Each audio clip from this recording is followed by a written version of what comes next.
मैं ध्रुव Shah from IIT Dhanbad फिर से आप सबका स्वागत करता हूं हमारे चैनल इंटीग्रेटेड लर्निंग पर, जहां हमारी सोच है आप सब तक बेहतरीन एजुकेशन पहुंचाने की। तो हमारी फाउंडेशन की सीरीज चल रही थी 9th और 10th के लिए।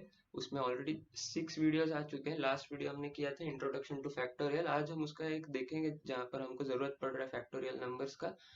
तो आज 7th वीडियो है बेसिक नंबर थियरी। तो मैंने कुछ ऑलरेडी लिख कर रखा है।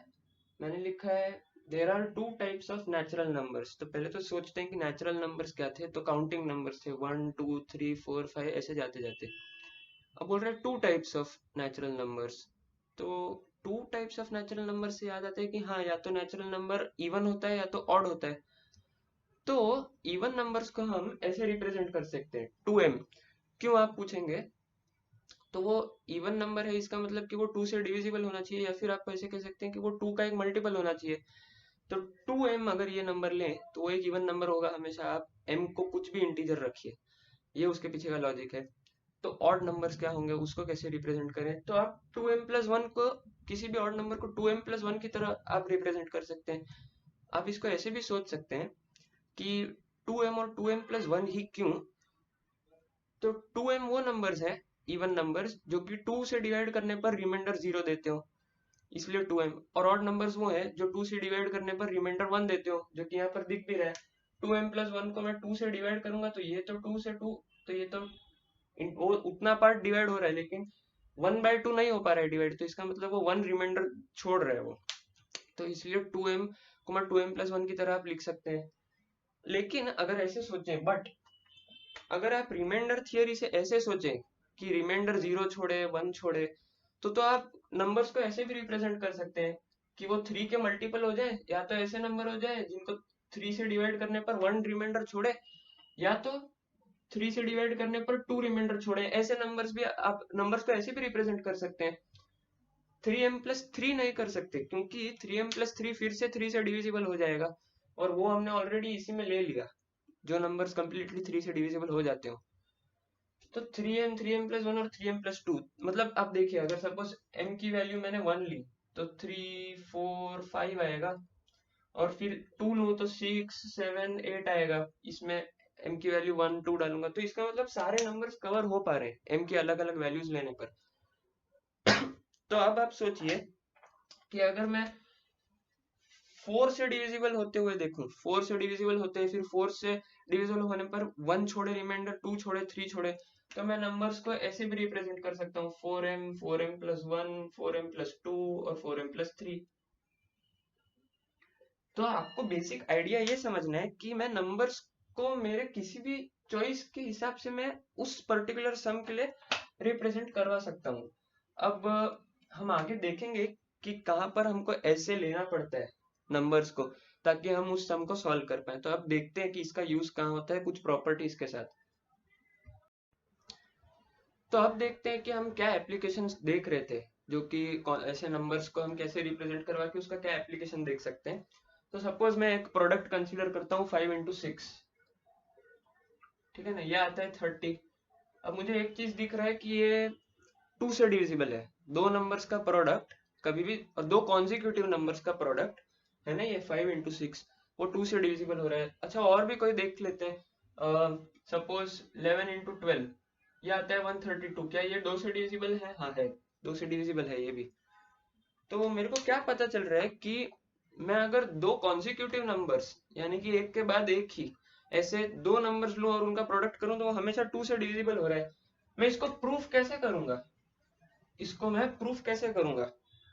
तो बात ये है, मैं इसको प्रूफ ऐसे कर सकता हूँ कि मैं दो कॉन्जिक्यूटिव नंबर्स का प्रोडक्ट ले रहा हूँ। तो अगर दो कॉन्जिक्यूटिव है तो एक अगर इवन होगा तो दूसरे को ऑड होना ही पड़ेगा, और अगर पहला ऑड है तो दूसरा इवन होगा, है ना, उसके तुरंत बाद वाला।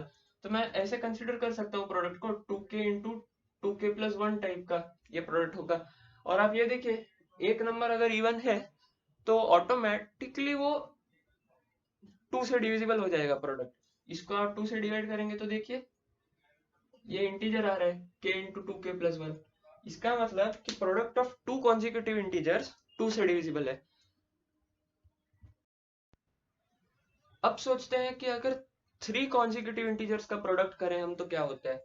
तो मान लेते हैं 5 × 6 × 7, ये कितना आएगा, 210 आएगा। 210 क्या ये 2 से डिविजिबल है? हाँ, ये 2 से डिविजिबल है और ये 3 से भी डिविजिबल है। आप देखिए तो ये कितना आ रहा है, 210/6 कितना आ रहा है? तो पहले तो 2 से डिवाइड किया तो 105 और फिर से डिवाइड किया तो 35। तो मतलब ये 6 से डिविजिबल हो जा रहा है, 3 कॉन्जिक्यूटिव इंटीजर्स। और भी आप एग्जांपल देखेंगे तो वो एग्जांपल्स भी आप देखेंगे कि उसमें से 6 का डिविजिबल हो जा रहा है, वो प्रोडक्ट 6 से डिविजिबल हो जा रहा है। तो ऐसा क्यों हो रहा है देखते हैं। अब 3 कॉन्जिक्यूटिव इंटीजर्स का प्रोडक्ट कंसीडर कर रहे हैं हम, तो ऐसे लिख लेंगे 3m into 3m+1 into 3m+2। अब ये हमको दिखाना है कि ये 6 से डिविजिबल होना चाहिए। तो 3 से तो यहाँ ही डिविजिबल हो जा रहा है जो कि 3 का मल्टीपल है, तो वहां से 3 का डिविजिबल आ गया। और अब बचा product of these two numbers 3m+1 और 3m+2। लेकिन आप ये देखिए कि ये 3m+1 को अगर मैं k ले लूं तो 3m+2 k+1 है, और 3m+1 इंटू 3m+2 यानी कि k इंटू k+1 ये क्या है, ये फिर से प्रोडक्ट ऑफ 2 कॉन्जिक्यूटिव इंटीजर्स है, जो कि अभी हमने देखा कि 2 से डिविजिबल होगा। तो 3 से यहाँ डिविजिबल हो जा रहा है, 2 का डिविजिबल यहाँ से आ जा रहा है, इसका मतलब ये पूरा प्रोडक्ट 6 से डिविजिबल हो सकता है। अब सेम वे में आप देखिए अगर 4 कॉन्जिक्यूटिव इंटीजर्स लेते हैं हम, तो 4 कॉन्जिक्यूटिव इंटीजर्स का प्रोडक्ट आप ऐसे लिखेंगे 4m into 4m+1 into 4m+2 into 4m+3। ठीक है, अब इसको देखिए 4 से तो डिविजिबिलिटी यहीं से निकल जा रहा है क्योंकि ये 4 का मल्टीपल है। यहाँ देखिए ये क्या है, ये जो बचा है वो 3 कॉन्जिक्यूटिव इंटीजर्स का प्रोडक्ट है। और अभी हमने देखा कि 3 कॉन्जिक्यूटिव इंटीजर्स का प्रोडक्ट पूरा 6 से डिविजिबल होता है, तो 4 का डिविजिबिलिटी यहाँ से निकल रहा है और 6 का यहाँ से निकल रहा है। इसका मतलब कि ये जो प्रोडक्ट है वो हमेशा 24 से डिविजिबल होगा, आप n की कुछ भी वैल्यू लीजिए। बट आप देखिए ये जो नंबर्स आ रहे हैं 6, 24, वहां 2 आया, 2 के केस में आपको मैंने पिछली वीडियो में बताया था 2 factorial is equal to 2, 3 factorial is equal to 6, 4 factorial is equal to 24। यहाँ से हमको क्या पता चल रहा है कि अब मैं लिखता हूँ थियरम, स्टेटमेंट लिखता हूँ थियरम की।